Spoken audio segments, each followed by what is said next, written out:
Good morning. I am the Reverend Ellen Quaadgras, serving here at South Church with Kirsten Hunter, our Director of Lifespan Ministry, and we together are here to support you in all of your ministries to each other and to everyone outside these walls. I want to welcome you today. It's really good to see you. I'm glad you made it out of your homes, out of the cold, all kinds of cold. I'm glad that each of you in particular are here. I am glad the temptation to stay in your PJs did not win out this morning. Or if you are wearing your PJs, no judgment. I'm glad you decided to come anyway.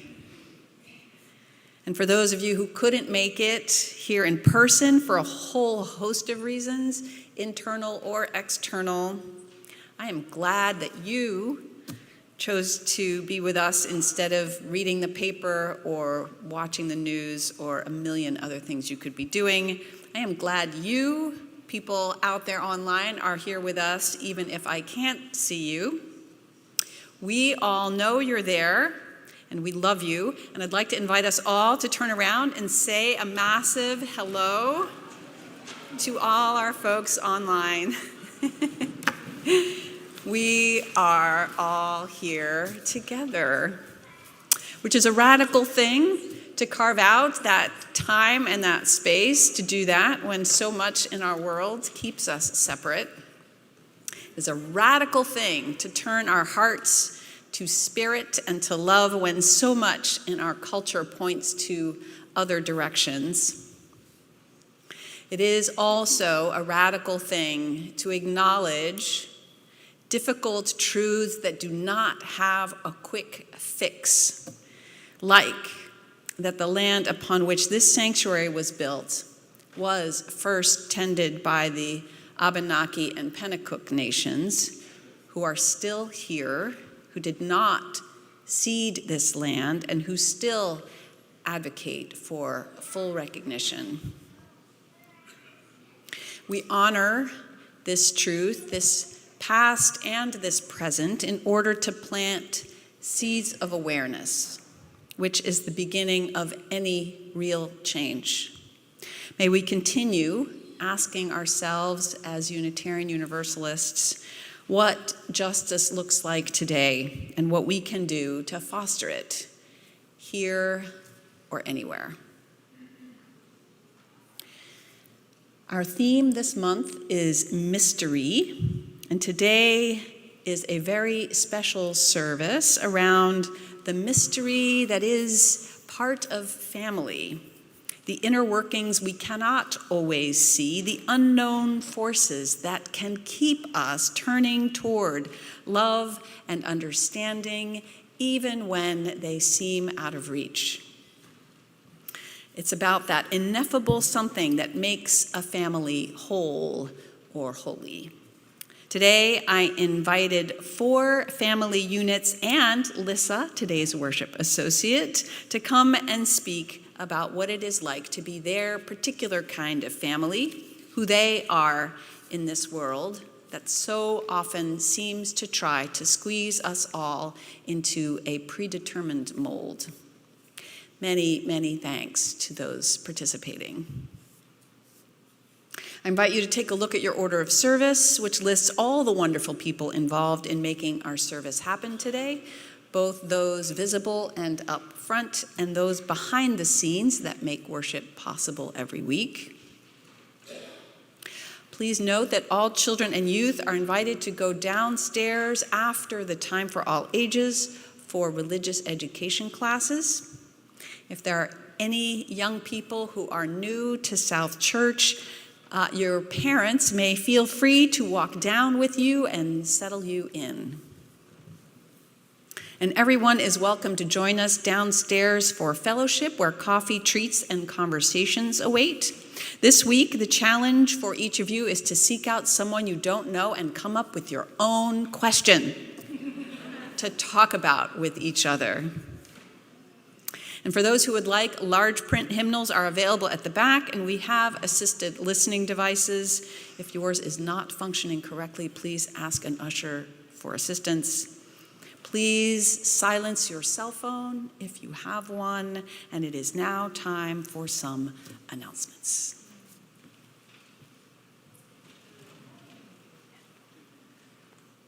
Good morning. Can you hear me? Nope. Yep. That was neat. My name is Kirsten Hunter. I'm the director of Lifespan Ministries here at South Church. I have a few announcements for us. I don't know if all of you were able to make it on Friday. We had a great gathering, holiday celebration, and the launch of the auction, which is still downstairs today. For those of you who didn't make it, don't miss it. It's impressive. And I just want to give a quick round of applause, thank you to the whole auction committee who pulled this thing together in a month. It's really remarkable. There is even, in the auction, a raffle, and there's these two ladies who are supposed to be dancing for you right now, who you can find if you want to buy a raffle ticket. Also today, there is a small group drop-in, similar to a covenant group, but a one-time, open to anybody. I will be leading that after social hour. We're aiming to start at 11:30, but based on time, I'll make sure we have 15 minutes after the service so you can check out the auction before we begin. But if you'd like to join me for a small group drop-in discussion today, it'll go for about an hour. And please check your order of service. There's so much happening always. One of the things I'd like to lift up that didn't make it into our monthly newsletter this month is that we are registering now for an adult lifespan journey that's going to be taking place in March. We're going to be doing some learning and study around Indigenous history and traveling with a group out to the Pine Ridge Reservation. So check out that. There's more information on our website. Also, next Sunday is a children's market. No money. Kids can come and do Christmas shopping for their families, or holiday shopping, whatever holidays you celebrate. There will also be a bake sale next week to benefit an Afghan family that our congregation has been supporting. There's just so much happening at church. Read your order of service. Come, participate, be here with us, and thank you for being with us this morning.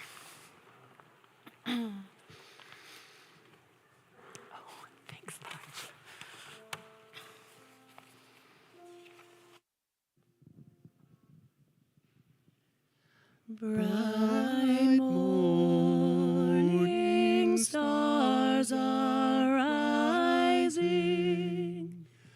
Bright morning stars are rising. Bright morning stars are rising. Days are breaking in my soul. Oh, where are our dear mothers? Oh, where are our dear mothers? They are sowing seeds of gladness. Days are breaking in my soul. Oh, where are our dear fathers? Oh, where are our dear fathers? They are in the fields of plowing. Days are breaking in my soul.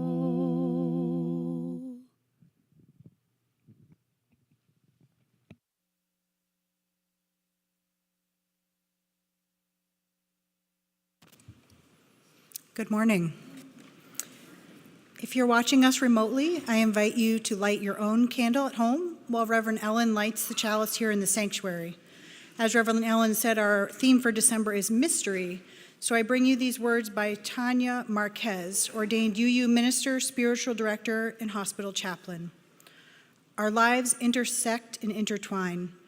It is a wonder and mystery that our paths have crossed, that in the immensity of time, in the vastness of space, we coincide here. I am in awe at the ways in which our lives intersect and intertwine, at the beauty we create when we gather. May our coming together make us more compassionate, more just, more caring, and more loving. May our hearts and minds be open to this offering. I am so glad that you are here. Let us worship, let us marvel at the miracle of being here right now in the mystery that has brought us together. Today is also the first day of Advent, so Reverend Ellen is going to light our Advent candle while I give you these words by Reverend Teresa Nina Soto. Light now the Advent candle 1. The work of waiting has begun. A single flame, now shining bright, beams hope through the long stretch of night. And now, if you would all rise as you are able and join me in reciting our mission statement, which is in your order of service and on your screen. At South Church, we nurture spiritual growth through worship, learning, and community. We celebrate the worth and dignity of all people, and we inspire one another to act on our faith in the larger community. One of these days I'm going to learn those words. It's not today. Every family is unique, and this morning we will hear from 4 of our South Church families about what makes their own families special. Like mine, wholly unique, full of challenges and holes, but mine and holy to me, family. My own family looks like a lot of other families in today's society, a single working mother, an only child, and today an empty nester. But we are also different from every other family in our singular combination of attributes and experiences, both the trials and the joys. I had my daughter during my second year of law school, fairly freshly divorced, but not from her biological father.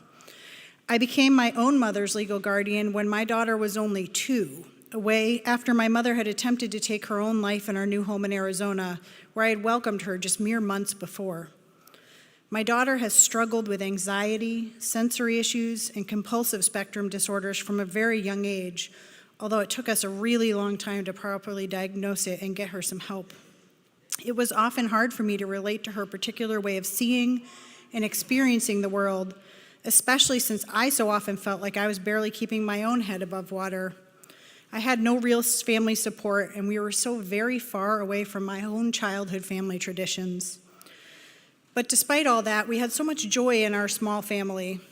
When little Leah had asked why she didn't have a daddy, I told her how lucky she was to have a Grammy and a mommy at home. And we had lots of friends with non-traditional and single-parent households. One of the most important things I ever taught her is that there's no right way to be a family, and that family is the people we love and who are present for us. And we had adventures. We traveled from Leah's infancy. She had her first passport at age 4. We took epic road trips to Los Angeles, San Francisco, and the Redwood Forests, and cross-country to Memphis and on to New Hampshire. And we've been on numerous cruises and eaten across the country. We created our own new traditions, some twists on my own childhood experiences, some all of our own. And we had friends who were like family, and some family, though scattered wide, who were true friends. Our tiny family is precious, like a miraculous treasure I stumbled across when I least expected it. This ornament, one of dozens of ornaments that I created from our pictures and memories, or that we purchased on our travels, really encapsulates the joy that I found in this unexpected journey of parenthood, even after some really hard years. And anyone who had small children during the reign of that giant purple dinosaur we all know and love, named Barney, sang it best. I'm not going to sing it for you guys, because you'll thank me later. Oh, a family is people, and a family is love. That's a family. They come in all different sizes and different kinds, but mine's just right for me. Yeah, mine's just right for me. And now, if you would please rise as you're able and join opening hymn number 360, Here We Have Gathered.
right, if anyone would like to come a little bit closer, we're going to have a little time for all ages, which means anyone of all ages can come up.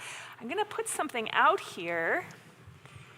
Oh, don't sit on it because we have to put something else on it. But I love that you're interested. I'll describe some of the things I'm putting on it. I've been thinking this week, I know you all can't see me, I'll stand back up in a minute.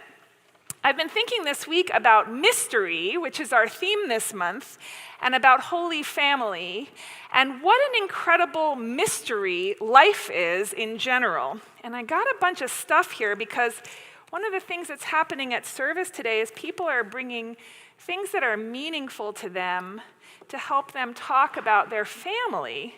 And I thought, I wonder what things are in the minds of people at our church that when you see them, it just reminds you of something.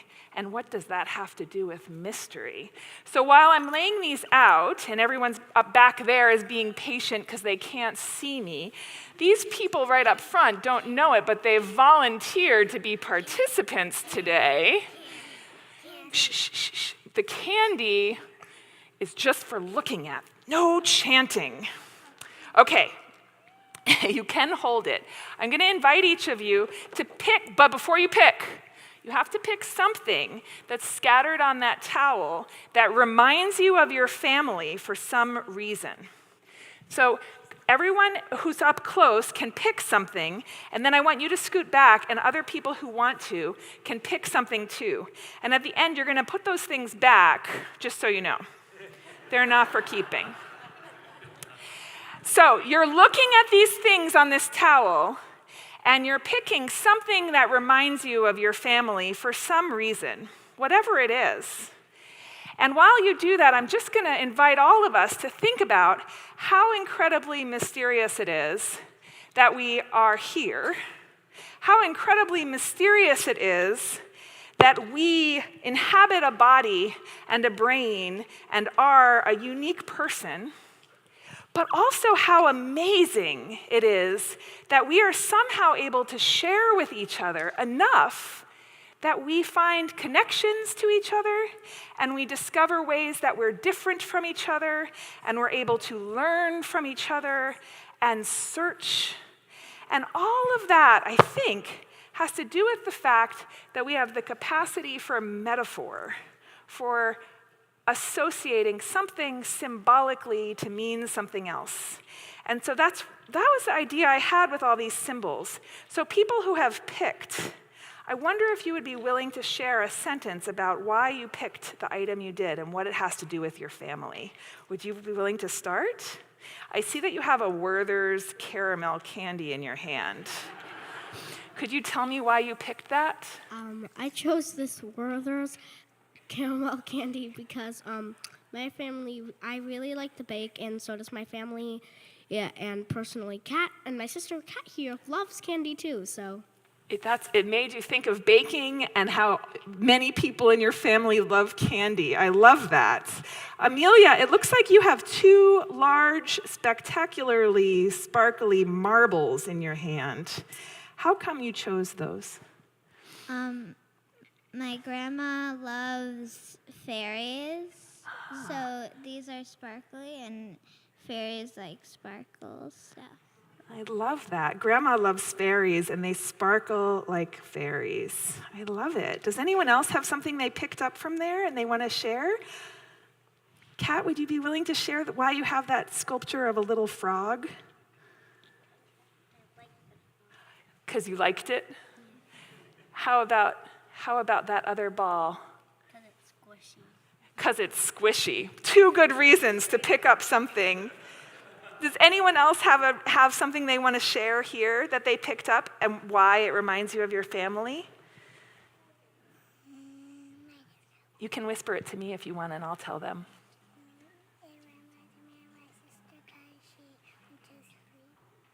Oh, she picked up a little figurine, and it reminds her of her sister because she likes to sleep. Is that what you said?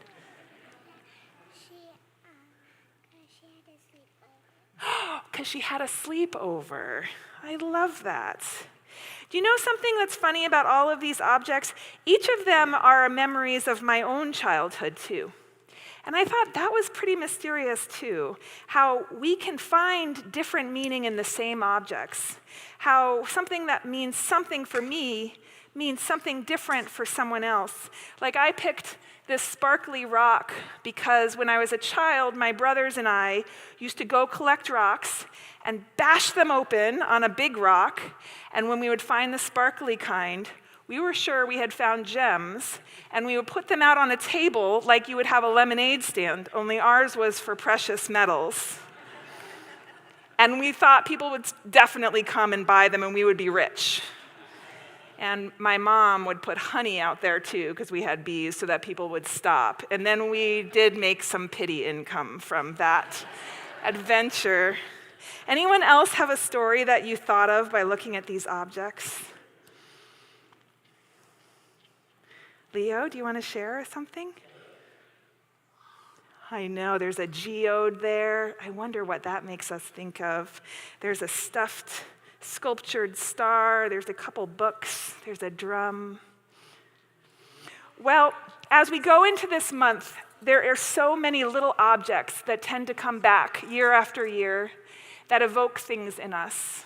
And I invite everyone of all ages to celebrate the mystery of how these tiny little things in our lives capture such powerful feelings and connections, and also to celebrate the wonder of what it means for us to have each other.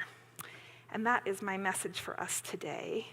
And if you have something in your hand, I know it's really hard to put it back, I'm sorry, but if you would put it back on the blanket, I'd appreciate it. And we're going to sing a song to you as you head down to classes.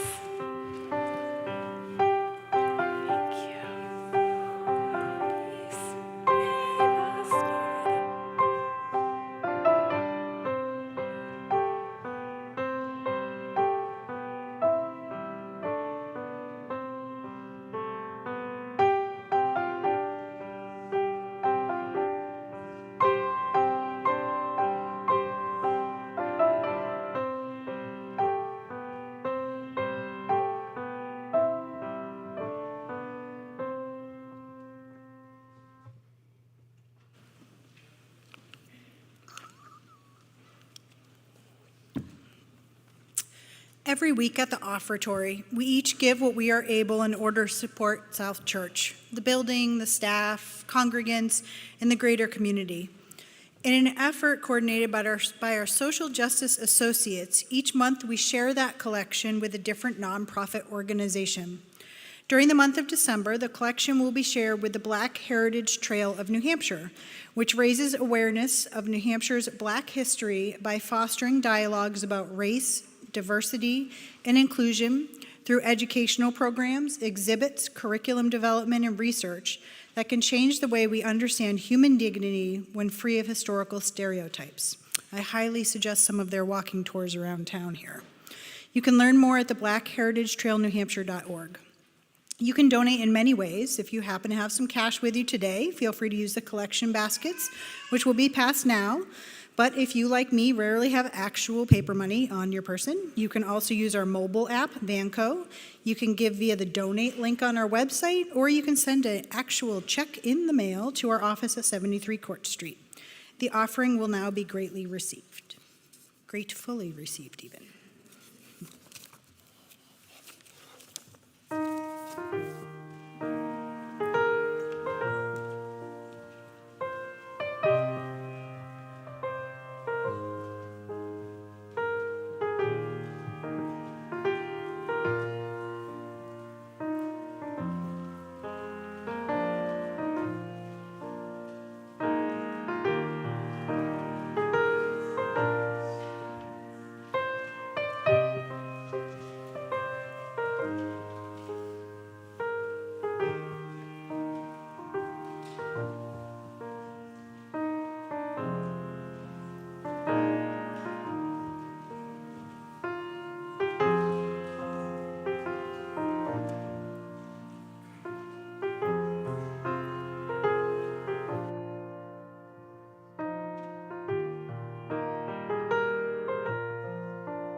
This precious day, for all gathered here and those far away, for this time we share with love and care.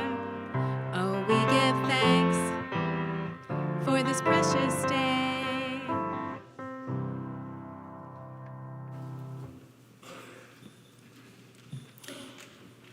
As we enter this time of community prayer and reflection, I want to lift up an incident that happened very recently. A Black person in Portsmouth there was a racist incident, and there will be a prayerful vigil at 1 o'clock at the African Burying Ground. So I wanted to let you all know that we can go there and offer our support and care. I'd like to invite us to gather our hearts and minds in a spirit of prayer or reflection, taking in these words adapted from Reverend Dr. Rebecca Savage. Spirit of life, eternal mystery, we come to this space with the challenges and sorrows of our lives ringing in our thoughts. All that is still undone, our relationships that may be frayed or fraught, the pressures of life, work and home that can hunch our spirits and bring us down. Things, people, places that are breaking our hearts. And beyond these walls, there is so much that is outside our control, so much that is breaking our hearts, so much that is desperate, awful, and sad.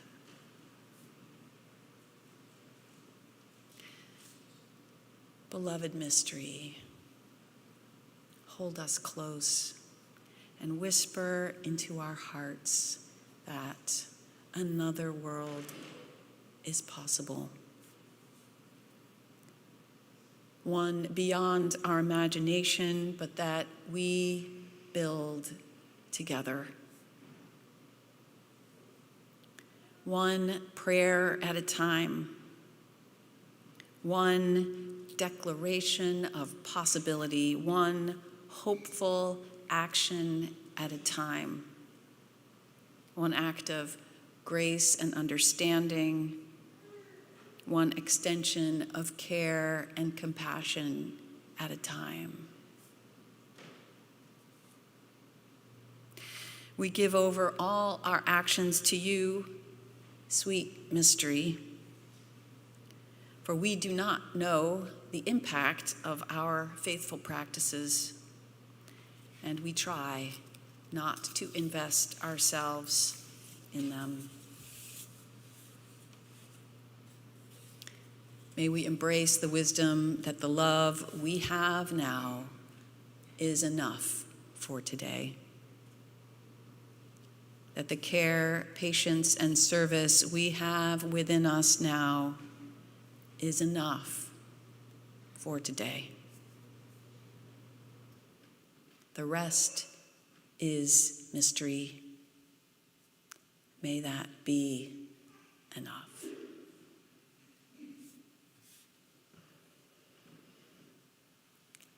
Amen.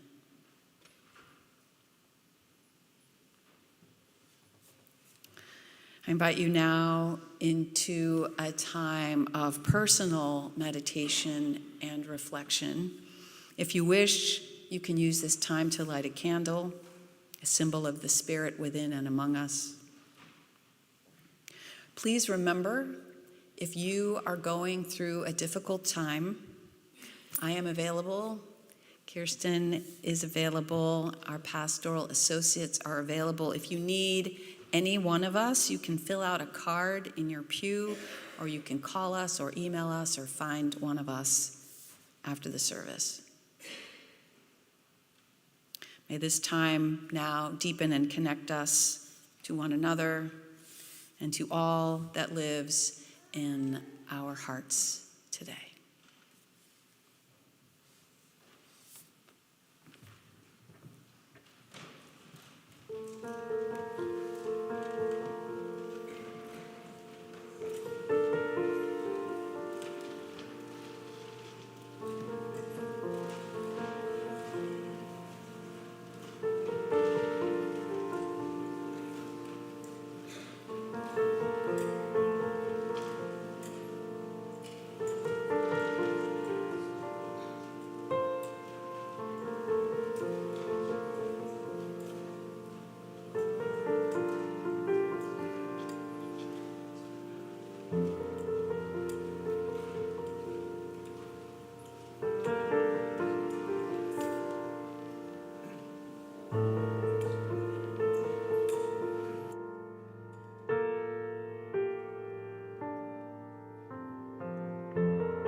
I love this service, this holy, holy, holy service, as you can see on the front of your order of service.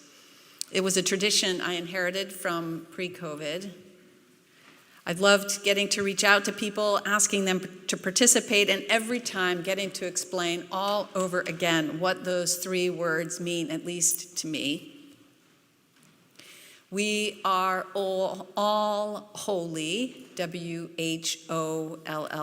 Every family is whole. Every configuration is worthy. Whether you're single, partnered, whether you have inherited family or chosen ones, with kids or without, queer, trans, straight, divorced, remarried, happily single, or in search of a soulmate. Yeah. You are 100% family. And we are all holy, H-O-L-E-Y. We all have holes, gaps, challenges. We all experience loss, missing pieces that ache or weigh on us right now. We all have holes in ourselves, missing parts in the fabric of our family. It is part of the human condition. And every single one of us is holy, precious, sacred, dear, deserving of love and deserving of kindness and care and compassion, irreplaceable. These are good reminders in these days when family seems to be taking center stage, when almost every casual conversation I've had lately begins either with, "How was your Thanksgiving?" or "What are you doing for the holidays?" The season calls to mind images of family that is as traditional as it can feel narrow.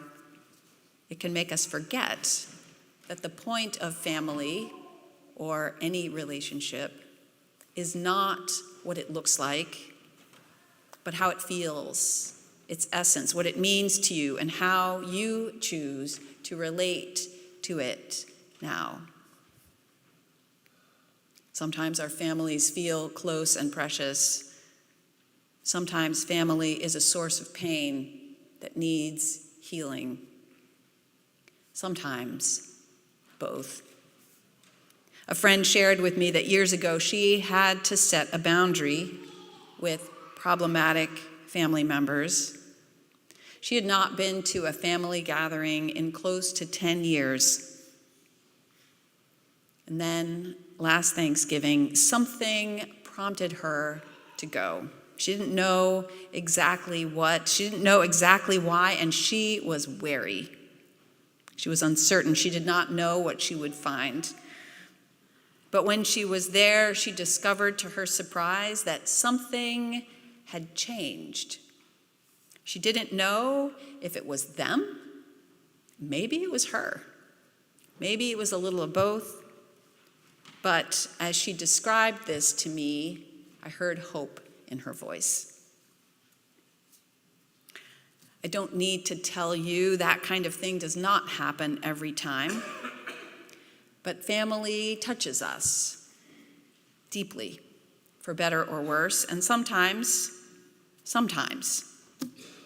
things come out in ways that leave us wiser and deeper and healed in some way.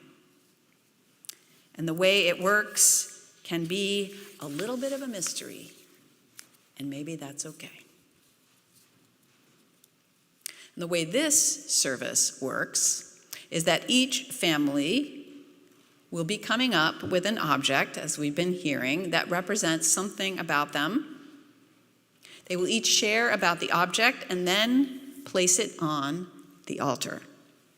Then, before they go back to their seats, they will pause as we affirm their holiness, and holiness with these words: "We honor and bless this family."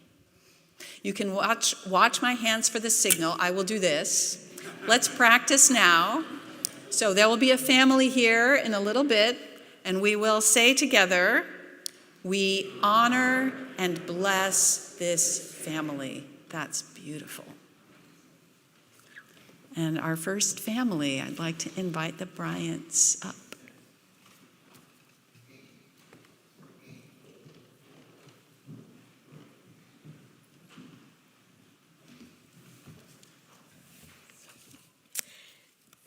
So hello, I am Anita. I am mom, and I am the informal leader of the pack. I'm Tim. I am dad, and I am definitely not the pack leader. Hello, I'm Les, daughter of the pack and puppy one. And this here is Shadow, puppy two. He's currently at home watching on YouTube. We hope. Anita and I have been making a family together since 1988. We filled a hole in our family with our first dog, Ranger, a Beagle mix, way back in 2001. We loved Ranger, but felt we still had a hole in our family, and we wanted a child. After many years of trials, tests, and tribulations, a story for another day, we were blessed with Les just a few days shy of our 40th birthdays in 2006. In 2012, after a good long life, our dear first dog, Ranger, went to the great doggy daycare in the sky. And shortly afterward, we moved from Lee, New Hampshire to York, Maine, where we live now, for my work and to get closer to our roots in southern Maine. We settled into our new home, found our spiritual home that we'd been looking for so long here at South Church. And after a good long time and a traumatic health event, another story for another time, realized that we had another hole in our family that could only be filled with a four-legged companion. We searched the dog rescue sites, and Tim and I wanted another Beagle mix, just like our dear dog, Ranger. But Les had other ideas. I wanted to get Shadow because he seemed like an adorable puppy who would bring us some puppy love for a lifetime. I also felt like taking a risk and trying something new. And as far as I'm aware, Shadow's the best risk that we've ever taken. Yes, one of the best decisions that we ever made as parents was letting Les decide which puppy to rescue. This was the first lesson for Anita and I in trusting and supporting the choices that our child make and how much that can enrich our family. Shadow sleeps late, clearly communicates his needs, and when I'm sitting on the couch and doing work on my laptop in the evening, he often noses me to put my computer away and pay attention to him instead. He also most evenings barks to remind us when it is time to go to bed. Every day I am really grateful for our trust in our child and for letting Les make that decision. Also, whenever Mom raises her voice, he runs right over to diffuse the situation, which is very helpful if I'm not on top of homework. He constantly reminds us also that being outside for any reason is like the best thing ever, really, especially if it's chasing the tennis ball. In fact, we've had a lot of times where we realize he's not going to stop. I don't know how we're getting him back inside. But he makes our family whole.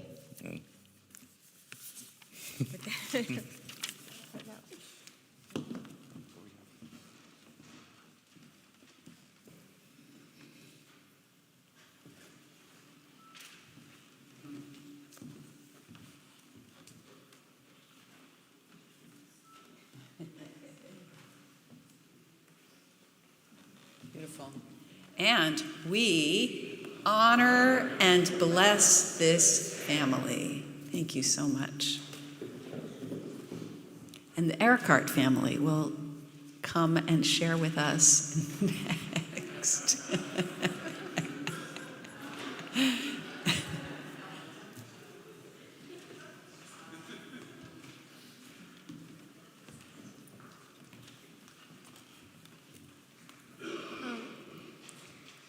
I'm Elise, and two of the things that make our family who we are loving and accepting each other for who we are, even though we are each unique and different.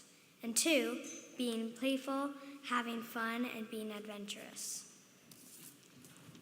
I'm Dylan, and we brought costumes as our item because we feel that it's a good way of representing that we can all be different people, but we're all part of one family, and it's also fun to wear costumes. I'm Katherine. In my family growing up, I often felt that I had to behave in a particular way or achieve things in the outer world in order to earn my family's love. I often felt like there wasn't much interest in or curiosity about who I actually was, and certainly no space made for that person. It was an unsettling way to navigate the world, and I was never quite sure of my footing. And so it feels very important to me that in our family, we each meet each other each day with curiosity and wonder and acceptance and love. In retrospect, the family I grew up in probably took itself a little too seriously, and I love that our family definitely does not. We really do value the fun and spontaneity that comes with life, and we try to embrace it, and it leads to two other things that we value substantially, creativity and adventure. And I specifically want to call out the tiger costume here, which for us represents Hobbes, of Calvin and Hobbes fame, which is near and dear to all our hearts, who is always here to remind us not to grow up too quickly. Thank you.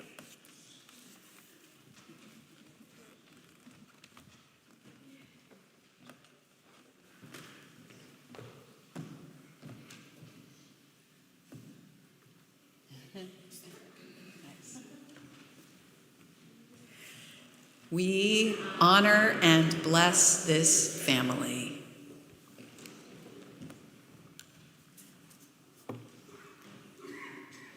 Next, we invite up Mike McGrail and Eric Salas. Salas, thank you.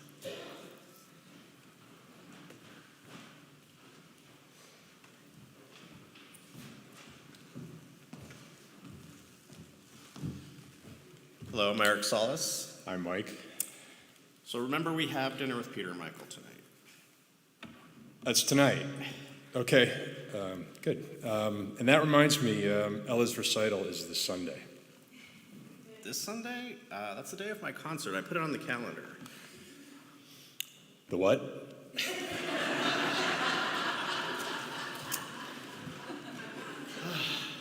I am not organized or methodical by nature. I also have ADD, so my thought pattern is not what you would call linear. I am, as Mike likes to say, part Vulcan. I like organization and having a plan. It became apparent early in our relationship that for us to succeed as a couple, we needed to coordinate our lives. Eric created a Google Calendar to help us coordinate our commitments, and it took me a long time to embrace the calendar concept. Years, actually. Mike is still not actually always good at filling in the calendar. As a matter of fact, I double booked this morning. It's true. I had to learn a new way of thinking that was very unfamiliar and didn't come naturally to me. Eric is patient with the occasional lapse because he knows I'm now a true believer. From a grudging acceptance, I now look on the calendar with gratitude for helping us spend our time together wisely in the company of the people we care about the most. And for giving a little punch to my endlessly repeated joke that I couldn't be smart, so I married smart. The calendar is a symbol of the understandings and compromises that underpin our marriage and our lives and our shared and made families.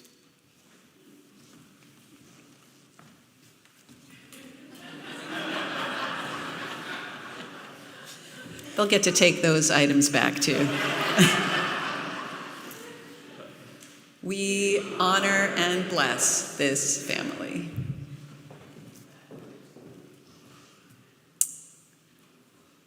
And Chris George, please come on up and share with us.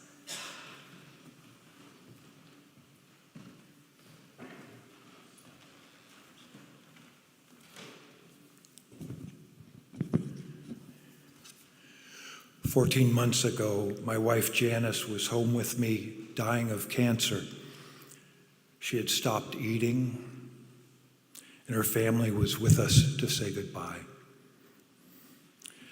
I had come home from a walk and was sitting in our living room when the hospice nurse turned to me and said that I was suffering a stroke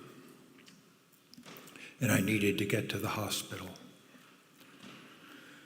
The hospital confirmed the stroke, and I convinced them that I needed to get home immediately. They released me the following day, and Janice passed away the day after I returned home. Janice had taken the opportunity of her extended illness to plan her celebration of life. We held the service in this space, and as part of the service, Janice chose to give away the scores and scores of scarves that she had accumulated over the years, so that all of her family and friends could leave the service with a remembrance of her. I bring the scarf that I chose as the object that reflects that time of transitioning from union to singleness. Although we were not blessed with children, we had been happily married for 37 years. We were loving and devoted partners, and for the next many months after Janice's passing, those muscles of relationship, of planning for the future, of intimacy and touch, of passing things by one another to get support and insight, of sharing our worlds and our passions, those muscles of relationship had no partner. In my own efforts to return to health from the stroke, I found I needed to focus on many aspects of my own recovery. My vision had gone through an extended time where the world was swirling, moving, patterns of color, very much like Van Gogh's paintings. And the dizziness could come on at almost any moment, sometimes knocking me to the ground. One night I fell while cooking dinner and hit my head on the stone countertop. I couldn't get back up on my feet. And as I lay there on the floor, I realized I was living the scenario that I had made fun of as a youth.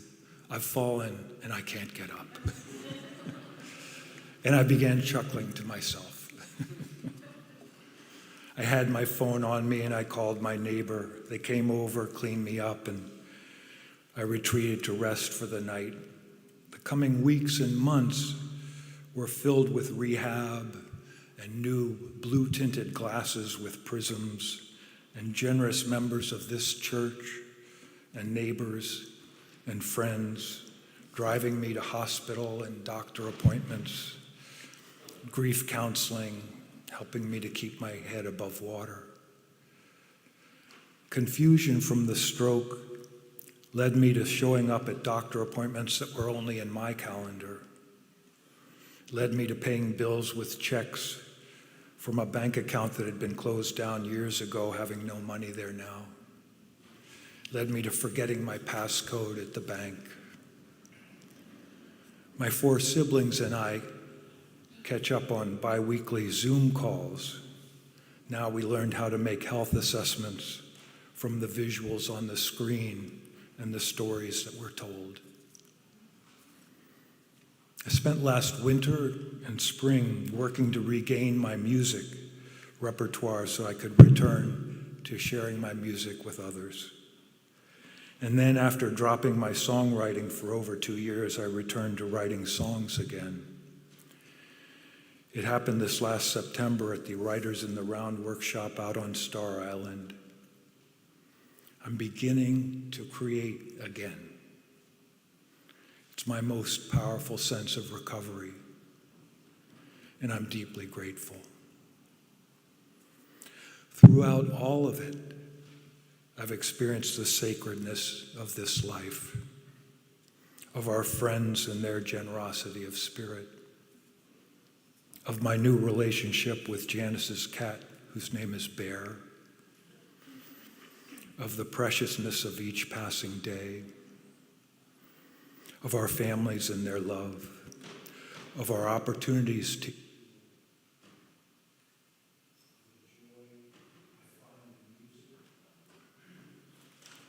of the grace that is bestowed on us in nature and the underlying magic that is found in relationships, of the precious nature of each moment.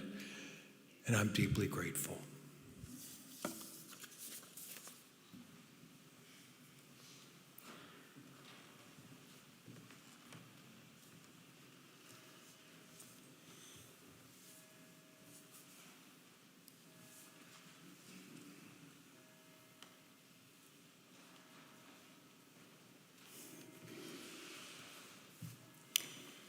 We honor and bless this family. Thank you.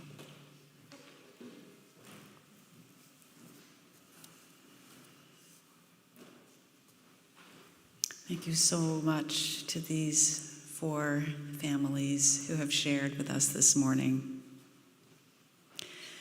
Their shares evoke in me a few questions for you. Whose decisions do you want to trust in your family? Maybe it's your own. At what aspects of your upbringing do you want to take a second look? And with what characters inside you or worn on you might you want to offer unconditional love? How do you navigate differences with those closest to you, and how would you like to? And how do you heal from loss? All kinds of loss.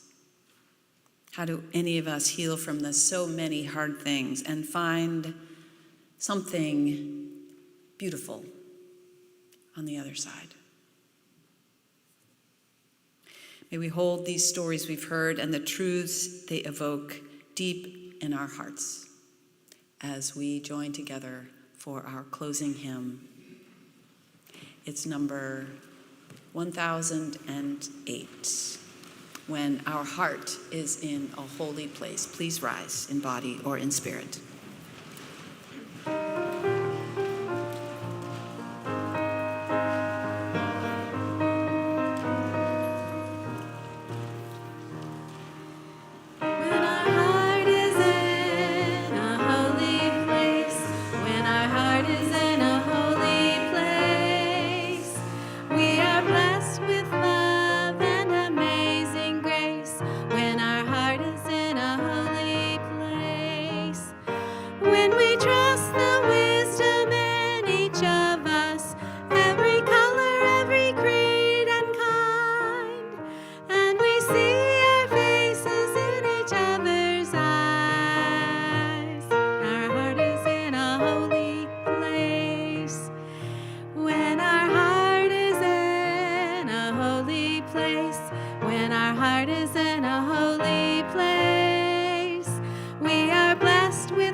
When our heart is in a holy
Although Reverend Ellen did not give us a question for social hour, I would suggest asking, what is your favorite holiday song?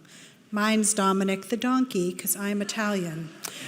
Or perhaps, are you the Google Calendar user in your life or not?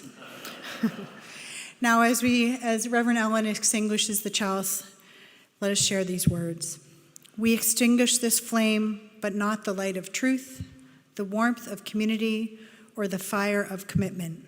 These we carry in our hearts until we are together again.